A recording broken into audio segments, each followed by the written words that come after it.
지난 역사를 통해 현재를 돌아보는 역사 평행이론.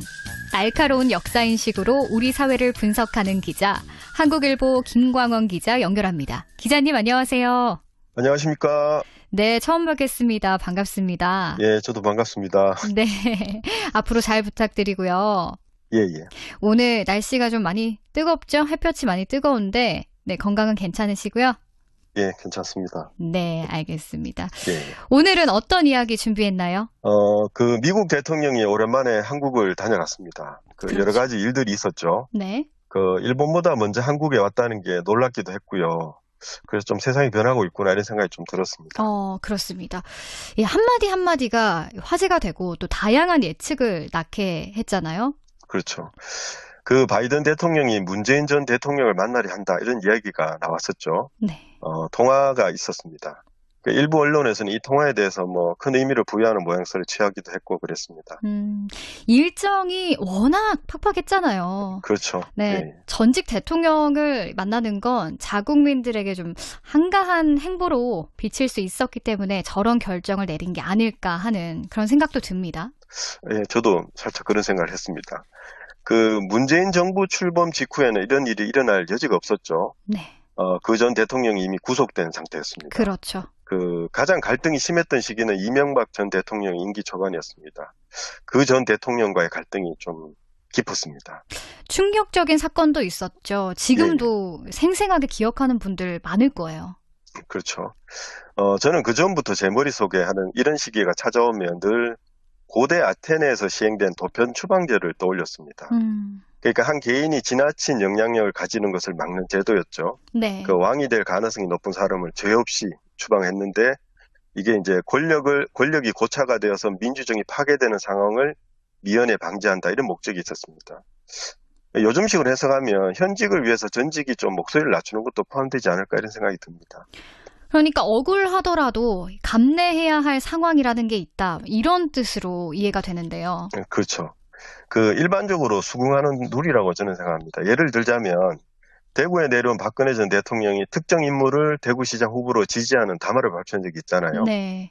근데 찻잔 속에 바람이 그쳤습니다. 그렇죠. 그것도 이게 소위 보수의 도시에서 일어난 일이거든요. 네. 그래서 일반 시민들도 고대 아테네 사람들의 어떤 정치적 균형 감각 이상을 가지고 있다고 봐야 하지 않을까 그런 생각을 했습니다. 근데 당사자들로서는 좀 억울한 부분도 있지 않았을까 이런 생각이 듭니다. 예. 근데 이제 과거를 보면 예를 들어서 이제 중세 동로마 제국에서는 정적의 코를 자르거나 눈을 뽑기도 했거든요. 네. 그리고 이제 명나라나 청나라는 황제가 딱 결정되면 나머지 가족 중에 성인이 된 남자들은 모조리 이제 베이징을 떠나도록 했습니다. 무조건이었거든요. 지금은 그런 식의 제도는 없지만 그래도 어쨌든 예민한 구석이 있다 이렇게 보여집니다. 그러니까 어느 정도 암묵적인 룰은 필요하다 이런 뜻이겠군요. 저는 반드시 필요하다고 생각합니다. 사실 이런 일반적인 룰에 반대하는 사람들도 많거든요. 아니 그렇죠. 저렇게 훌륭한 분을 왜 배척하느냐 이렇게 생각하는 거죠. 네, 맞습니다. 제도를 넘어서 계속 영향력을 주자 이렇게 생각하기도 하고 혹은 제도 자체를 바꾸려고 시도합니다. 그래서 이제 푸틴처럼 독재자가 그렇게 탄생하는 거죠. 그렇죠. 비약처럼 들리기도 하는데 이 러시아도 선거도 하고 투표도 다 하는데 결국 황제를 탄생시킨 걸 보면 어느 정도 귀를 기울일 만한 이야기다라는 생각도 듭니다. 네, 조금 이제 다른 얘기일 수도 있는데 저는 역사책을 읽다가 문득 이런 생각을 한 적이 있습니다. 인간은 마침표를 찍으려 해서는 안 되는구나 그 생각을 했어요. 네. 역사의 위인들 중에 마침표를 찍지 못한 사람이 많거든요. 네, 그렇죠. 예를 들면 동양의 위대한 왕 다윗이 그렇습니다. 다윗은 왕족이 아니었고 처음엔 초라했거든요. 네. 막내로 태어나서 전쟁이 터졌을 때 전사가 된 게 아니고 도시락 배달을 했습니다. 그러니까 전쟁터에 나가 있는 형들한테 음식 배달을 하는 역할을 맡았던 거죠. 다윗 하면 이 사람을 안 떠올릴 수가 없죠. 골리앗. 예. 도시락 셔틀을 나간 바로 그 전쟁터에서 골리앗을 물리쳤습니다. 그리고 이 사건이 시작으로 온갖 역경을 딛고 최고의 왕이 되었죠. 그런데 마침표를 못 찍었어요. 그게 뭐냐면 바로 성전 건축이었습니다. 이 성전을 건축하는 일은 아들에게 물려주었거든요. 성전 건축은 이제 당시 유대인 권력자에게 가장 영광스러운 일이었습니다. 근데 그걸 못한 거죠. 근데 모세는 더 심합니다. 이집트에서 노예가 된 유대인들을 이끌고 나왔는데 수십 년 동안 광야를 행군했잖아요. 네. 근데 모세 자신은 목적지에 못 들어갔습니다. 마침표를 못 찍은 거죠. 아니, 처음에는 무슨 소린가 했는데 조금 이해가 될 것 같아요. 예, 그 보면 대를 이어서 성공한 기업들이 있잖아요. 그렇죠. 근데 선대 회장들이 일을 버려놓고 죽는 기업들은 후대가 다 잘 됩니다. 그 숙제를 잔뜩 남기고 가는 거죠. 정치를 보면 또 이대를 함께 봐야지 보이는 그림도 있습니다. 네. 예를 들어서 요즘 드라마도 한창 하잖아요. 네. 태종 임금과 세종대왕의 관계가 그렇습니다. 태종 임금은 심지어 세종의 장인, 그러니까 본인의 사돈까지 뭐 이렇게 치세에 걸릴까봐 정리를 했거든요. 그렇죠. 그 맞아요. 정도로 이제 네. 세종 치세의 바탕을 닦아놨습니다. 맞습니다. 맞아요.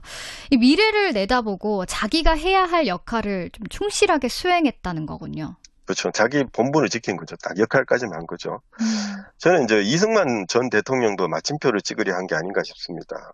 결국은 이제 타이로 대통령을 내려놓았잖아요. 네. 이 박정희 전 대통령 역시 뭐 새마을운동 이런 것도 있지만 경제적으로 대한민국의 체질을 바꾸어 때론 평가를 받지만 네. 마지막 7년은 독재라는 비난에서 자유롭지 못합니다.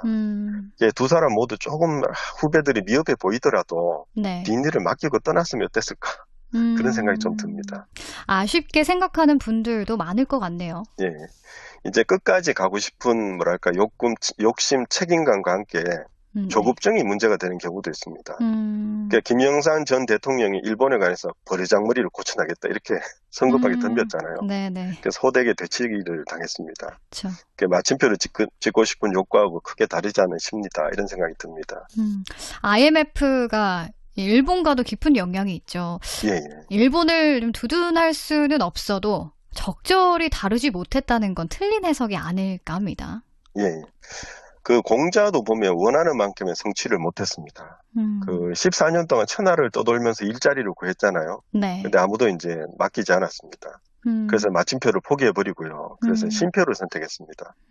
계속 공부하면서 제자를 키웠거든요. 네. 근데 결국 그가 남긴 학문적 유산은 죽은 후에 온전히 받아들여졌습니다.